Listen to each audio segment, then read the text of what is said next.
Hi, this is James, and in this video I'll be sharing another way I've been working with the Gypsy Witch playing cards. So stay tuned.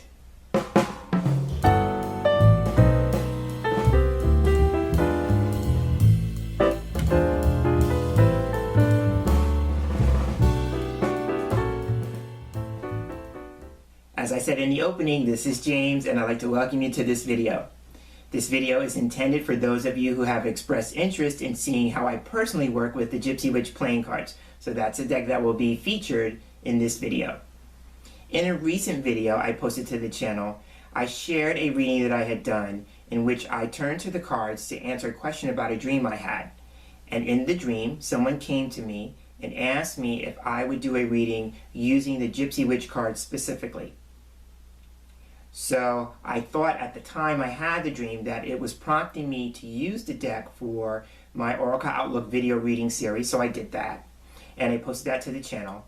But then after I did the reading and posted it to the channel, I started thinking about the dream some more, wondering if there was any more relevance or significance or meaning to it besides deck selection for that video reading.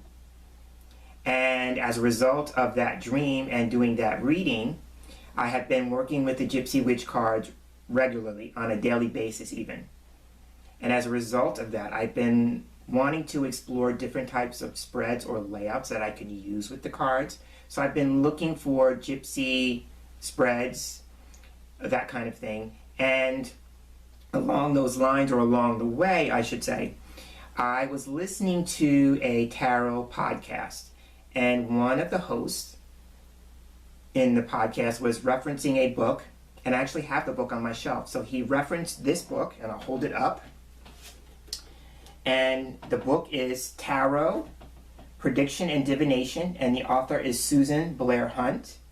And he was talking about a spread that's in the book that's a yes-no spread. So I thought, after hearing that, I thought, well, I'll check out the yes-no spread. And so I pulled the book off the shelf. And I've had it for some time, so it's very interesting how sometimes you put something on the shelf and then something prompts you to pick it back up. So I picked up the book and I was looking at the yes-no spread. And then right behind it, the next spread in the book is a daily advice reading. So I thought, I will give this a whirl using the Gypsy Witch cards because it's a daily spread. And so I've been working with it ever since. And so I've been having a lot of fun with it. So I thought I'd share it with those of you who have been maybe wanting to play with the cards. I don't know if you maybe have been working with them daily, if you have your own practice or ritual or even your own type of spread or layout that you use on a daily basis. For me, prior up to this particular reading, I use what I call a daily draw, and it consists of 3 cards, and basically I ask the cards just what do I need to know about this day. And I maybe use different variations of that question. And then I pull 3 cards, I make my notes or impressions of them in my journal. Then I go about my day and I do a review at the end of the day. So this particular reading uses 5 cards. So in the next segment, I'm going to show you how to lay out the cards. And then in the following segment, I'm going to pull right from my own journal the very first reading that I did with it because I thought it was quite enlightening and I thought it would be worth sharing. So having said that, let's now move into the next segment and I'll show you how to lay out the daily advice reading spread. And here I am with my deck of Gypsy Witch cards on the table. And in this segment, I'm going to be showing you how to lay out the daily advice reading that I've been working with lately with the deck. And again, I just want to mention that this spread, the daily advice reading spread, is found in the book Tarot, Prediction and Divination.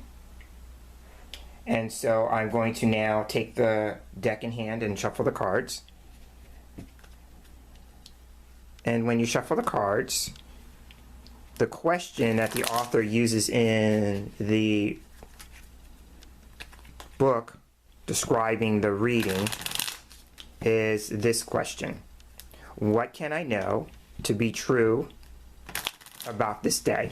So that's the question I focus on. And I like the question because it's framed in a way that allows me to work on the art of prediction. as a cartomancer who works with Lenormand and Gypsy Witch cards and playing cards, that's one of the things I personally look for in my personal study and work, is being able to make predictions that are mostly accurate, because I'm never going to be 100% accurate. So, but we can work on always increasing that and improving on that. So that's one of the reasons why I like the question the way it is. So what I do is I just focus on the question as I shuffle. And then when I feel like I shuffled the cards enough, then what I do is, and this should be no surprise for those of you who watch my Oracle Outlook videos, is I cut the cards. And the difference being is I cut the cards towards me, because when I'm doing my own personal work, I'm the focus of the reading. So I always cut the cards to myself.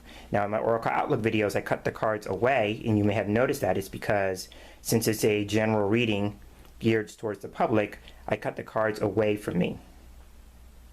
So once I cut the cards, at this point in the book, the author says to pull the top 5 cards from the deck. But me being me, I like to fan the cards out. So what I do is after I cut the deck, I fan it out. And again, this should be no surprise for those of you who have seen me in my Oracle Outlook videos, because I also fan the cards out in those videos. So then what I do is I'm looking for 5 cards in the fan that are getting my attention. I saw this one, but since I touched this one, I'll take that just for the sake of demonstration. 3, 4, and we'll just take this one for 5. Then after you pick the 5 cards, if you just pull them from the top, you don't need to do anything else with the remainder of the deck. But if you're like me and you choose to fan the cards out, then you're going to want to take the rest of the cards, gather them up, and put the deck to one side, because you won't need the remainder of the deck. You'll be using these cards. So now if you notice, I have the cards stacked on top of one another. So this was card 5, so I'm going to go 5, 4, 3, 2, 1. And now I have them in the order that they were selected. And now what I'm going to do is I'm going to take the deck, or the cards I should say that I pulled from the deck, and I'm going to lay them out. And so this is how you want to lay out the cards. So card 1 goes in the top right corner, like so. And then card 2 goes beneath card 1. And then card 3 goes to the left of card 2, like so. And then card 4 goes above card 3. And at this point, you should have a square, like so. And then card 5 goes in the middle of the square. And that's how you lay out the cards. Now, the way you read the cards is that you go from the first card all the way around to the 5th card. And the premise of the reading is that the first card talks about something that should be happening early on in the day in terms of an event or a situation. And then each subsequent card talks about something that's going to be happening as the day continues to unfold. So card 1 would be something in the beginning of the day, and then card 2 would be something that follows that event, and then card 3 something that follows that event, and so on until you get to card 5. And card 5 should be something towards the end of the day.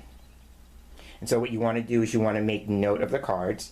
So you could either mentally make note of those, or if you're like me, I like to journal all my readings. So what I do is when I'm in this space, this is like my, almost like a form of meditation for me. So I spend time with the cards and I journal all my impressions.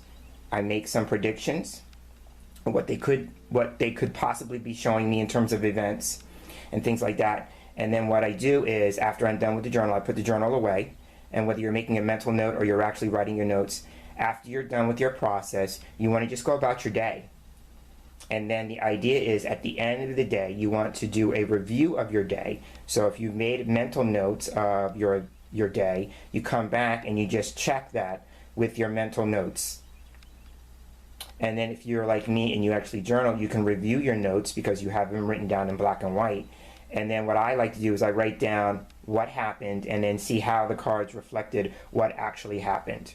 So that is the daily advice reading. And so now what I'm going to do is, in the next segment, I'm going to show you the very first reading that I did. I'll take you through the process exactly as I did it.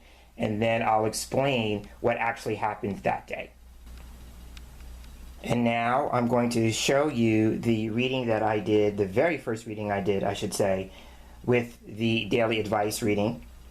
And I did this on June the 21st of 2018.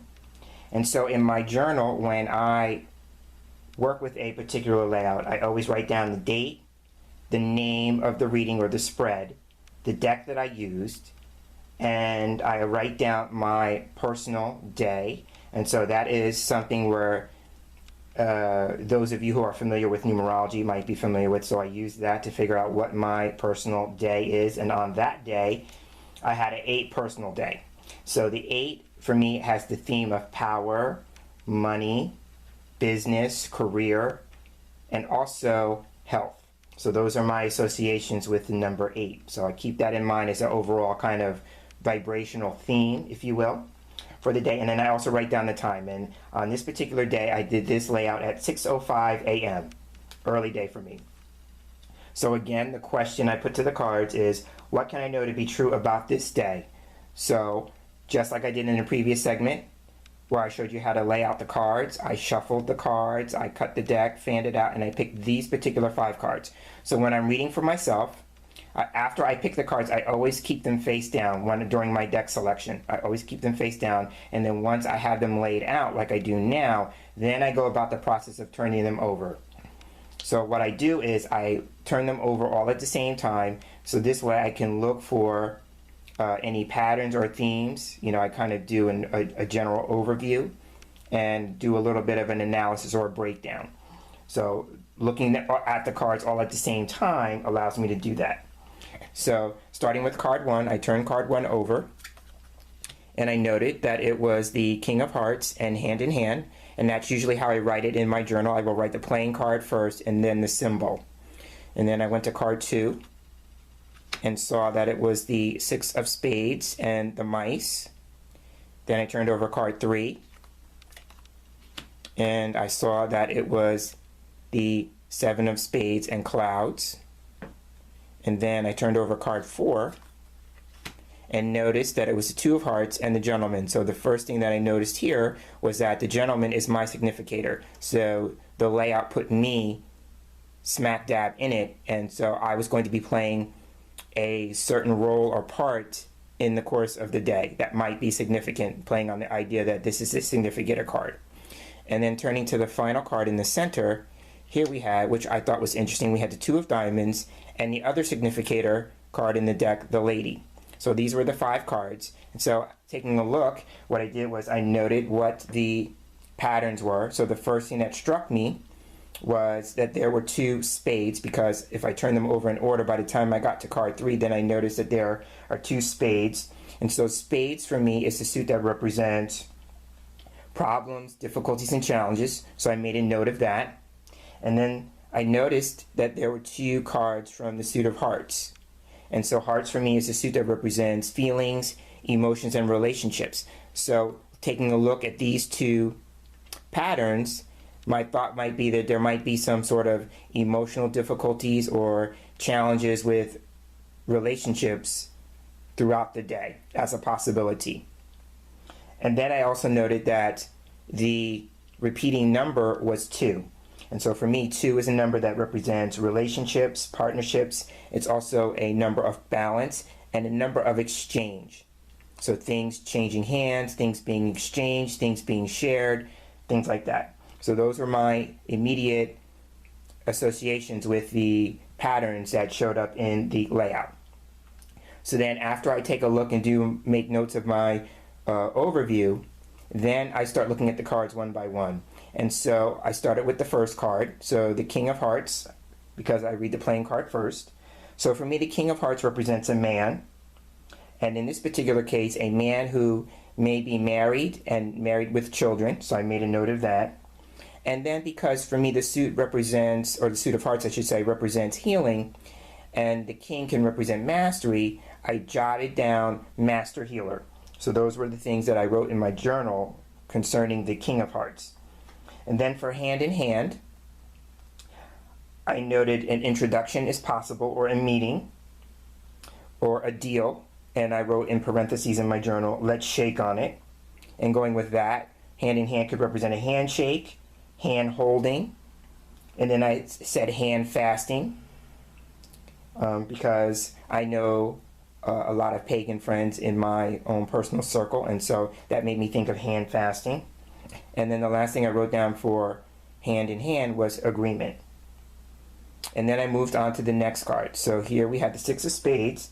And so for me, the Six of Spades can represent difficulty communicating, a communication problem. It can also represent ending a matter once and for all, but it's also a card that can represent progress and moving on. And so it could also represent a car or transportation. So I wrote all of those in my notes for the Six of Spades. And then I turned to mice, and I wrote loss or gradual decline, a lessening of something, stress or worry, something that's eating away or gnawing at me, a pest or a nuisance. And then I also consider mice to be a minor annoyance, so I journaled that. Irritation. And then I wrote in quotes, I smell a rat, you dirty rat. It made me think of those. Those are quotes from old black and white movies, so I thought of those. And then the last thing I wrote down for mice was vermin. So those were all my associations for that. Then I turned my attention to the next card. So the Seven of Spades for me can represent a setback, stagnation, or some kind of delay. And because the suit of spades for me can represent a problem, the 7 is also a number of improvement. So I wrote improving a problem or difficulty. And then the last thing I wrote for the 7 of spades for me, it can turn up because the 7 is a spiritual number. And with the suit of spades representing problems or challenges, this card can represent a need to have faith. So I wrote that. And then I noted that we progress from the 6 to a 7 if we go from card 2 to card 3. And I noted that as an ongoing problem or an increase in intensity regarding a problem or a challenge or difficulty because there's an increase in the number. And then I turned my attention to clouds. So clouds for me can represent confusion, uncertainty, doubt, being unsure of something. And then I wrote down a cloudy day or atmosphere, air, and the weather. And that would be the weather in the sky. And then I wrote the question, whether or not. And then I wrote every cloud has a silver lining. And then playing with my need for pop culture associations and references, I wrote cloud 9. And then I went up to the 2 of hearts. And so for me, the 2 of hearts is the relationship card. So I wrote relationship and sharing feelings, an emotional exchange, or expectancy, because the 2 of hearts can also represent children. So this is known as a pregnancy card. So with that in mind, I wrote expectancy, because when people are pregnant, they sometimes refer to that as I'm expecting, or as a couple, we're expecting. So I always look at this as expectancy, if I can get the word out. And then, of course, the gentleman I already mentioned is a personal significator. So I wrote a man. My hat's off to you, because his hat is off his head in the picture. It could be a relationship with a man, going with the 2 of hearts being a relationship. And that would also reinforce the King of Hearts, because we mentioned that this could be a man. So there's another reference to that. And then I moved from the 2 of hearts to the 2 of diamonds. And so for me, the 2 of diamonds can represent, just like the 2 of hearts can represent an emotional exchange, the 2 of diamonds for me can represent a financial exchange. So I wrote financial exchange, financial help received. This could be an invitation. And I wrote an invitation out to eat, because the 2 of diamonds for me can represent being invited out to lunch or dinner. And then because of that, I also wrote stomach, because it is connected to issues with food.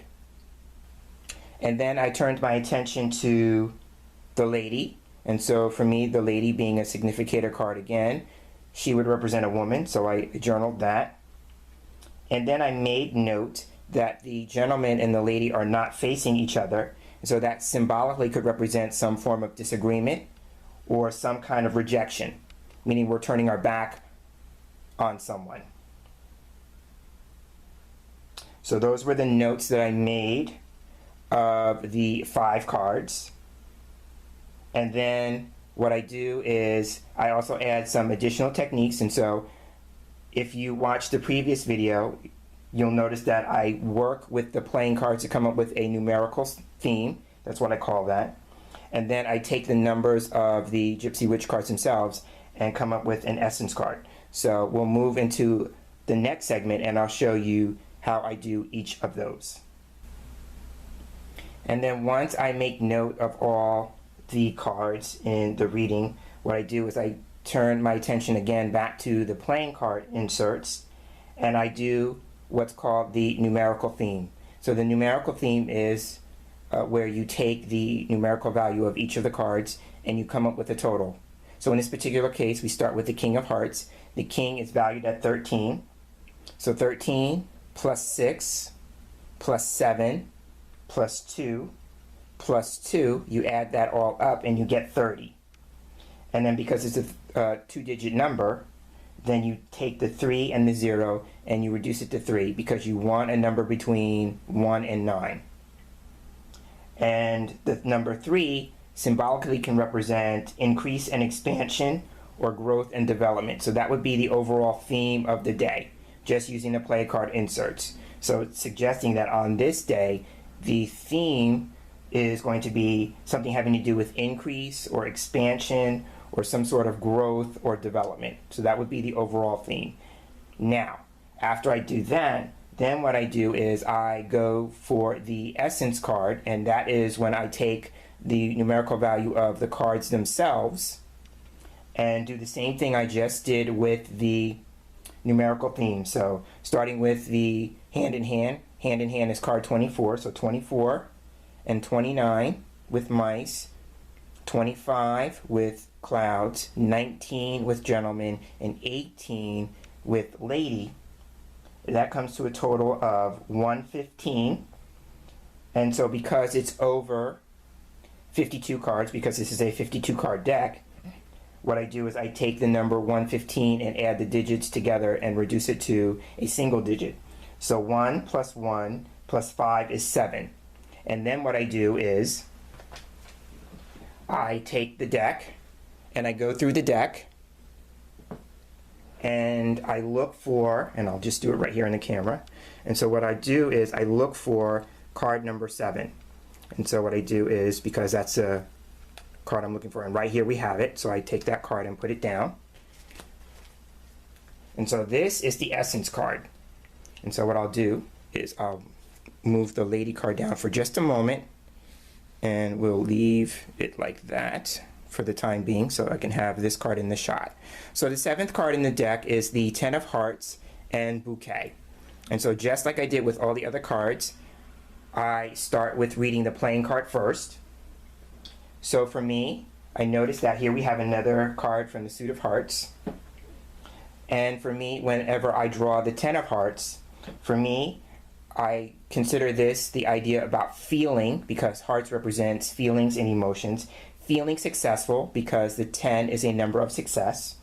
So feeling successful or victorious. The 10 of Hearts is also emotional, satisfaction. A deeper bond or commitment, because it's also a card that can represent marriage.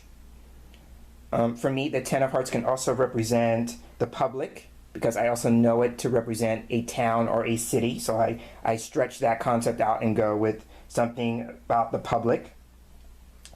And with that in mind, it can also represent an audience. And for me, this card can represent the theater or the arts. And with that in mind, I take in that concept and stretch it out to represent some kind of entertainment. And that would be entertainment in which there's an audience involved, right? So those are my associations for the 10 of Hearts. And then turning my attention to Bouquet, Bouquet can represent a surprise, a gift, an invitation, something having to do with beauty, talent, appreciation, and playing on the fact that the picture has a floral arrangement. I call this the making arrangements card, or arrangements being made.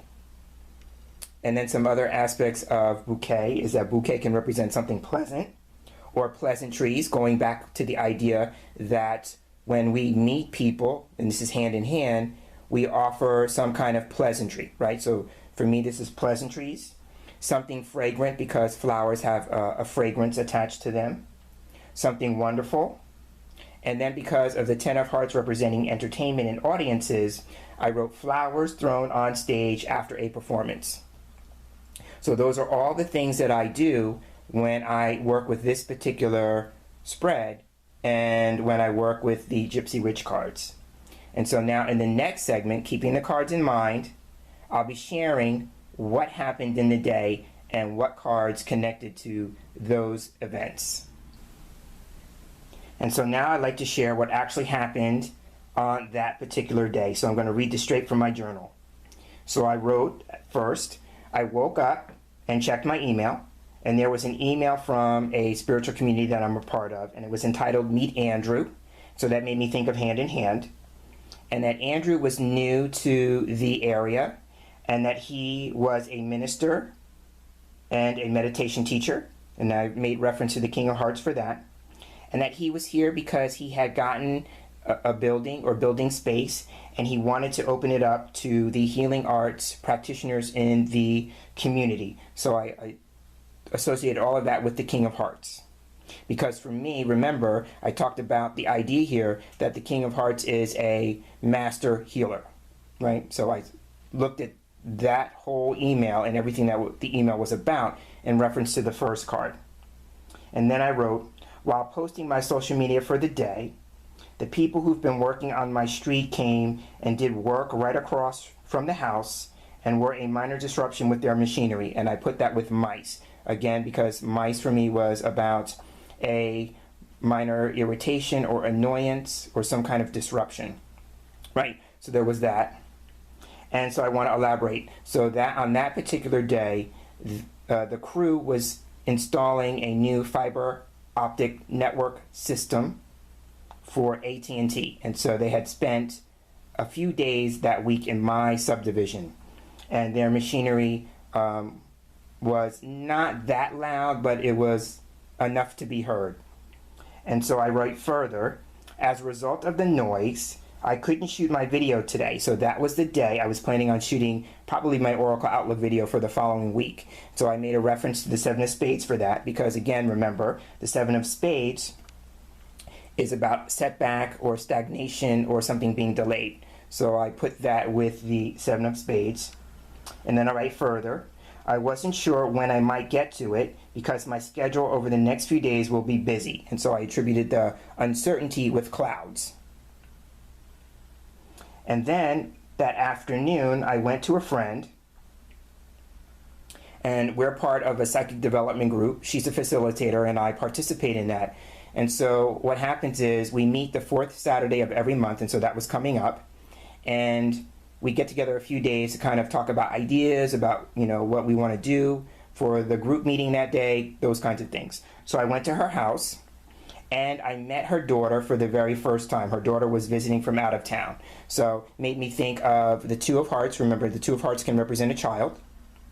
And then the gentleman is attached to that, so that fit that. And then it made me come back to this idea of a meeting or an introduction with Hand in Hand.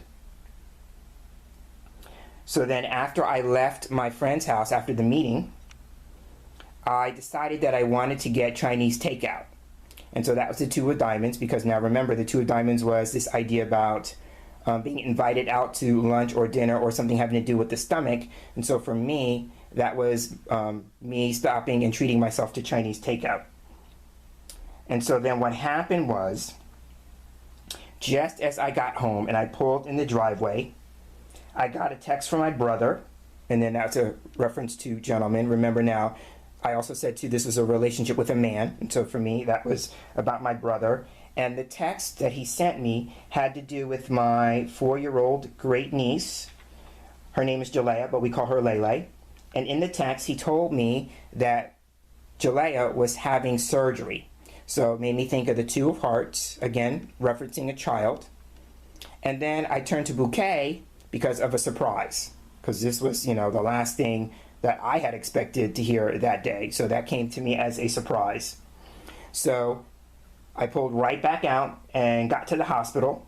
And when I got there, she was in recovery and her surgery was successful. And so that made me think of the Ten of Hearts and feeling successful and victorious, that kind of thing.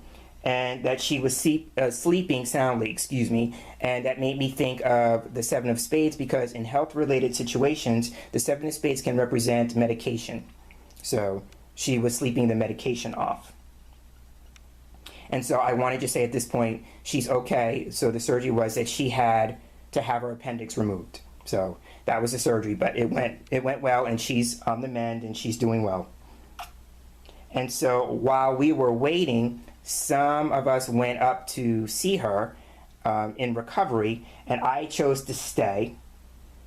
And I was with Janae, that's Jalea's mother, Janae's mother, Carol. So I was with her, and Janae just had her third baby. So here we have, again, a reference to the Two of Hearts. And so while Carol and I were alone with the new baby, Carol asked me if I wanted to hold the baby. So I got to hold the baby. So here we, again, another reference to the Two of Hearts and Gentlemen, because I got to hold the baby. And then what happened was, after Jalea, my great niece, was admitted to a room, and they had, moved her to her room, we all went up to see her. And then what happened was, a minister and his wife came from Janae's church. So again, a reference to the King of Hearts. And then the interesting thing happened. He came with his wife. So here we have not just the King of Hearts, but gentleman and lady to represent a man and his wife. And they came to pray with the immediate family about Jalea and, being on the mend and, getting through surgery, things like that, and just to pray over her. So we all stood in a circle holding hands around Jalea's bed. And that made me think of hand in hand. So we were all holding hands while the minister was saying the prayer. And then after that, we kind of separated. We went our separate ways. And I came home. And then I came home to eat my Chinese takeout. And that's, again, going back to the Two of Diamonds. And then I spent the night eating my Chinese food and watching TV. And again, remember, the Ten of Hearts is about entertainment and being entertained. So that was the day, and I was blown away with how the cards reflected my day. And so I just want to say this: if you choose to do this, try this out, and using this particular deck, the Gypsy Witch cards, if you notice that what I did was, some aspects, the playing card matched the event, and then some aspects, it was the symbol. If you notice, I went through all the cards, and the one card that I didn't touch on in terms of the playing cards was Six of Spades. Now, as I'm talking about this, hindsight being 2020, the Six of Spades could represent a difficulty with communication, and again, going with the idea that the construction crew was working on fiber optic network for AT&T, that would fit that. But at the time I journaled this, I didn't acknowledge the Six of Spades in any way. So for me, sometimes what happens is the playing card insert will step forward and be more prominent, and in other cases it will be the symbol of the card that will step forward and be prominent, and then in some cases it will be aspects of both. So I'm just saying that because that's how I work with the cards, and so you may want to play with that. Again, I'm offering this as a way for you to kind of figure out and find your own way with the deck. So that is the daily advice reading. If you give it a go, you give it a try, let me know how it works for you. I am always very excited to hear when people try out suggestions of mine, or they take me up on a deck recommendation or something of that nature. So if you give it a go, let me know how it went. I'd love to hear it. So I'm Jameson Mitchell. I'm going to wrap this up. I'd like to thank you for sharing space here with me as I share about how I work with this particular spread using the Gypsy Witch cards. And so as I close, I'd like to say thank you for being here, and I look forward to sharing the same space with you again in our next video together. So until then, I hope you have a wonderful day, and take care.